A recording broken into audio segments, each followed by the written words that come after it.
ना गाईचं दूध ना म्हशीचं दूध, मग मुलांना जिनियस बनवणारं दूध नक्की कोणतं? अलीकडेच राजस्थानच्या एका मंत्र्यांच्या विधानानंतर हा प्रश्न पुन्हा चर्चेत आला. त्या मंत्र्यांनी दावा असा केला की गाईचं दूध मुलांची बुद्धिमत्ता वाढवतं आणि म्हशीचं दूध मुलांना सुस्त करतं. पण या दाव्यामागे काही ठोस वैज्ञानिक आधार आहे का? आजच्या या व्हिडिओमध्ये आपण हाच मुद्दा शांत, तर्कशुद्ध आणि शास्त्रीय दृष्टिकोनातून समजून घेणार आहोत. नमस्कार, मी विहंग ठाकूर. राजस्थानचे मंत्री मदन दिलावर यांनी कोटा येथील एका कार्यक्रमात दावा केला की देशी गाईचं दूध मुलांची बुद्धिमत्ता आणि ऊर्जा वाढवतं. त्यांच्या मते म्हशीचं दूध मुलांना सुस्त बनवतं. या वक्तव्यानंतर त्यांच्या विधानाची जोरदार चर्चा सुरू झाली. पण सत्य काय आहे? बालकांसाठी गाईचं दूध सर्वोत्तम की म्हशीचं? तर याचं उत्तर आहे, बालकांसाठी आईचं दूध हेच सर्वोत्तम आहे.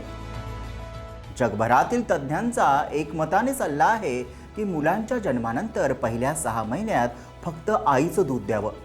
WHO आणि युनिसेफ यांच्या मार्गदर्शक सूचनांनुसार जन्मानंतर 1 तासात स्तनपान सुरू करावं. पहिल्या 6 महिन्यांपर्यंत फक्त आईचं दूध द्यावं. 6 महिन्यांनंतर पूरक आहार सुरू करून 2 वर्षांपर्यंत स्तनपान चालू ठेवावं. डॉक्टर आणि संशोधकांचं स्पष्ट मत आहे, जर बुद्धिमत्ता आणि मेंदूचा विकास आणि प्रतिकारशक्ती याचा विचार केला तर आईचं दूधच सर्वात उत्तम आहे.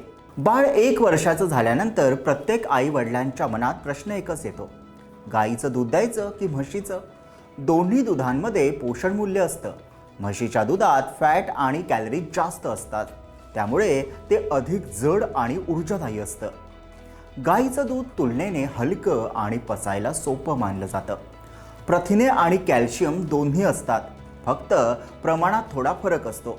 पण खरा प्रश्न आहे, याचा मुलांच्या बुद्धिमत्तेशी काही संबंध आहे का? उत्तर स्पष्ट आहे, नाही. गाईचं दूध मुलांची बुद्धी वाढवतं किंवा म्हशीचं दूध मुलांना सुस्त करतं असा कोणताही वैज्ञानिक पुरावा उपलब्ध नाही. दिल्लीतील सीताराम भारतीय institute of science and research येथील बालरोग तज्ज्ञ डॉक्टर HPS सचदेव स्पष्ट सांगतात, जर कोणतं दूध दीर्घकालीन बुद्धिमत्तेशी जोडलेलं आढळत असेल तर ते म्हणजे आईचं दूध. गाई किंवा म्हशीच्या दुधाचा बुद्धीशी थेट संबंध नाही.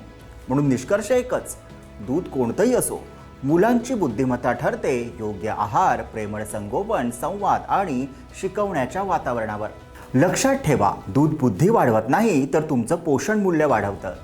मुलांच्या मेंदूचा विकास हा एका दुधावर अवलंबून नसतो, तो अवलंबून असतो योग्य पोषणावर. मेंदूच्या वाढीसाठी काही अत्यंत महत्त्वाचे पोषक घटक आवश्यक असतात. आयोडीन, लोह, जीवनसत्व B12 आणि ओमेगा 3 फॅटी आम्ले. हे घटक मेंदूच्या पेशींच्या वाढीस, स्मरणशक्तीला आणि एकाग्रतेला मदत करतात. आणि इथे एक खूप महत्त्वाची गोष्ट लक्षात घ्या, दुधातील आयोडीनचं प्रमाण हे गाय किंवा म्हशीच्या जातीवर ठरत नाही, ते ठरतं त्या जनावराला दिलेल्या आहारावर. पूर्वी काही तज्ज्ञांचं मत होतं की आईचं दूध पचायला हलकं असतं, परंतु आधुनिक संशोधनानुसार दोन्ही दूध योग्य प्रमाणात दिल्यास बहुतेक मुलांसाठी सुरक्षित असतात. फरक हा प्रामुख्याने मेद आणि कॅलरीच्या प्रमाणात आहे. म्हणून लक्षात ठेवा, दूध निवडताना बुद्धी वाढेल का हा प्रश्नाचा विचार करू नका. मुलांना पचतंय का, संतुलित आहार मिळतोय का, हे महत्त्वाचं आहे. अमेरिकेतील टफ्ट्स युनिव्हर्सिटी येथील संशोधनात असं दिसून आलं की आईच्या दुधातील काही सूक्ष्म पोषक घटक नवजात बाळाच्या मेंदूच्या वाढीस विशेष लाभदायक असतात. अनेक जागतिक अभ्यास सांगतात, ज्या मुलांना पहिल्या 6 महिन्यात फक्त स्तनपान मिळालं आणि 2 वर्षापर्यंत स्तनपान सुरू ठेवलं, त्यांची विचारशक्ती दीर्घकालीन चांगली राहते. मग प्रश्न येतो, मुलं जिनियस कशी बनतात?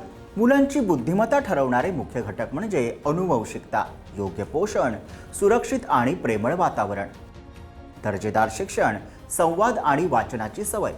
फक्त दुधाचा प्रकार बदलून कोणाचं मूल अतिबुद्धिमान होणार नाही. थोडक्यात काय, तर ना गाईचं दूध ना म्हशीचं दूध. मुलांना जिनियस बनवण्याची जादू कोणत्याही एका दुधात नाही, खरं सामर्थ्य आहे आईच्या दुधात. संतुलित आहार आणि योग्य संगोपन. म्हणून विज्ञानावर विश्वास ठेवा, शास्त्रीय दृष्टिकोनाला महत्त्व द्या. तर याविषयी तुमचं मत काय? कमेंटमध्ये लिहा. व्हिडिओला लाईक करा, शेअर करा आणि आमच्या YouTube चॅनलला सबस्क्राईब करा.